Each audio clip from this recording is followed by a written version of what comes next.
ನೋಡ್ರಿ, ಪೂಜ್ಯಾಯ ರಾಘವೇಂದ್ರಾಯ ಸತ್ಯಧರ್ಮ ರಥಾಯ ಚ ಭಜತಾಂ ಕಲ್ಪವೃಕ್ಷಾಯ ನಮತಾಂ ಕಾಮಧೇನಾಯ ಚ.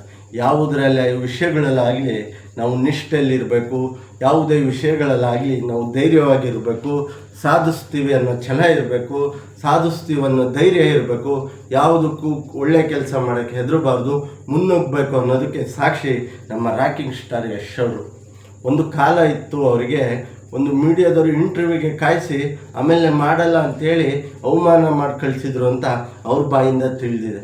ಇವತ್ತು ಅದೇ ಸೂಪರ್ ಸ್ಟಾರ್, ಅದೇ ರಾಕಿಂಗ್ ಸ್ಟಾರ್ ಯಶ್ ಅವರು ಆ ಜಾಗದಲ್ಲಿ ಕೂತಿದ್ದಾರೆ.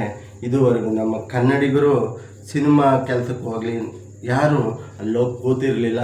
ಇಂಟರ್ನ್ಯಾಷನಲ್ ಮೀಡಿಯಾಗಳಲ್ಲಿ ರಾಕಿಂಗ್ ಸ್ಟಾರ್ ಹವಾ ಎದ್ದು ಕುಣಿತಾ ಇದ್ದಾರೆ. ನಮ್ಮ ಕನ್ನಡದ ಪತಾಕೆ ಇಂಟರ್ನ್ಯಾಷನಲ್ ಮೀಡಿಯಾದಲ್ಲಿ ಹೋಗ್ತಾ ಇದೆ ಅಂದರೆ ನಿಜವಾಗ್ಲೂ ಸಾಧನೆ ಕಣ್ರಿ. ಯಾವನೇ ಒಬ್ಬ ಮಗ ಹುಟ್ಟಿರೋ ಜೀವನದಲ್ಲಿ ಈ ಥರದ್ದು ಮಗ ಹುಟ್ಟಬೇಕಣ್ರಿ. ಸಾಧನೆ ಮಾಡಿ ತೋರಿಸ್ಬೇಕು ಅಂದರೆ ನಮ್ಮ ಎದುರಾಳಿಗಳು ಸಹಿ ನಮ್ಮನ್ನು ವಿರೋಧ ಮಾಡ್ತಿದ್ದರು ಎದ್ದು ಸಲಾಮ್ ಹೊಡಿಬೇಕು, ಕೈ ಮುಗಿಬೇಕು, ಆ ರೀತಿ ಸಾಧನೆ ಕಣ್ರಿ. ರಾಕಿಂಗ್ ಸ್ಟಾರ್ ಯಶ್ ಅವರ ರಾಮಾಯಣ ಚಿತ್ರದ ಒಂದು ಪ್ರೆಸ್ ಮೀಟ್ ಏನೋ ಇರುತ್ತೆ, ಅದರಲ್ಲಿ ರಾಕಿಂಗ್ ಸ್ಟಾರ್ ಇಂಟರ್ನ್ಯಾಷನಲ್ ಮೀಡಿಯಾದಲ್ಲಿ ಕೂತಿದ್ದಾರೆ. ಅವರ ಚರ್ಚೆ, ಸಂಭಾಷಣೆ, ಇಂಟರ್ವ್ಯೂಗಳು ನಡೀತಾ ಇದೆ. ಚರ್ಚೆ ಕೂತಿದ್ದಾರೆ ಅನ್ನೋಲ್ಲ, ಕನ್ನಡಿಗರು ಒಬ್ಬರು ಹೋಗಿ ಇಂಥ ವೇದಿಕೆಯಲ್ಲಿ ಹತ್ತಿದ್ದಾರೆ ಅಂದರೆ ನಿಜವಾದ ಸಾಧನೆ. ರಾಕಿಂಗ್ ಸ್ಟಾರ್ ಯಶ್ ಅವರಿಗೆ ಕೈ ಮುಗಿದು ಒಂದು ನಮಸ್ಕಾರ ಹೇಳಬೇಕಾಗುತ್ತೆ. ಹಾಗಾಗಿ ಇಂಥ ವಿಚಾರಕ್ಕೆ, ಇಂಥ ವ್ಯಕ್ತಿಗಳಿಗೆ ಸಪೋರ್ಟ್ ಮಾಡಬೇಕಣ್ರಿ. ಬಡವ್ರ ಮಕ್ಕಳು ಬೆಳಿಬೇಕಣ್ರಿ. ಸುಮ್ಮನೆ ಅವ್ರ ಪಿಕ್ಚರ್ಗಳು ಕೆಲವು ಈಗ ಬಂದಾಗ ಕೆಲವರು ಈ ಹೆಸರು ಮಾಡೋ ಚಟಗಳು ಇರ್ತಾವೆ ನೋಡಿ, ಆ ಥರದವರು ನೀನು ಬಿಟ್ಟು ಹೋಗು, ಹಂಗೆ ನಿಂತಿದ್ಯಾ, ಹೆಂಡತಿ ಮಕ್ಕಳಿಲ್ವ ಅಂತೆಲ್ಲ ಮಾತಾಡ್ತಾರೆ. ಅದಕ್ಕೆಲ್ಲ ತಲೆ ಕೆಡಿಸ್ಕೋಬಾರ್ದು. ಮನೋರಂಜನೆ ರೀತಿಯ ತಗೊಳ್ಳಿ. ಇವತ್ತು ರಾಕಿಂಗ್ ಸ್ಟಾರ್ ಯಶು ನಮ್ಮ ಹೆಮ್ಮೆ ಅಂತ ಹೇಳಬೇಕಾಗುತ್ತೆ.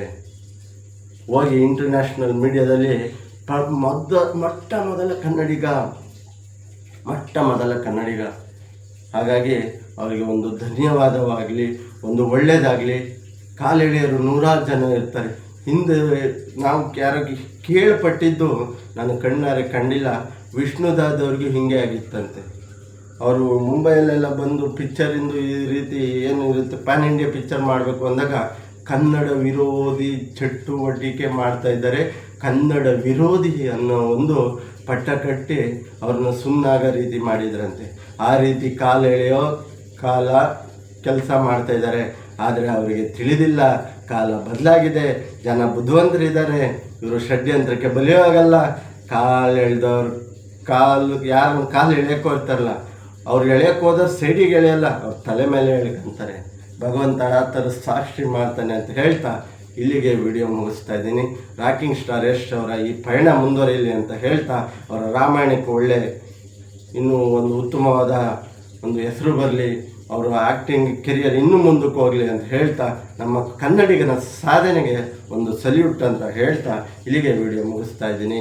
ಪದ ಬಳಕೆಯಲ್ಲಿ ಏನಾದರೂ ತಪ್ಪಾಗಿದ್ದರೆ ಕ್ಷಮಿಸಿ, ಕಾಮೆಂಟ್ ಮಾಡಿ, ಲೈಕ್ ಮಾಡಿ, ಶೇರ್ ಮಾಡಿ. ನಿಮ್ಮ ಆಶೀರ್ವಾದ, ಪ್ರೀತಿ ಸದಾ ಇರಲಿ.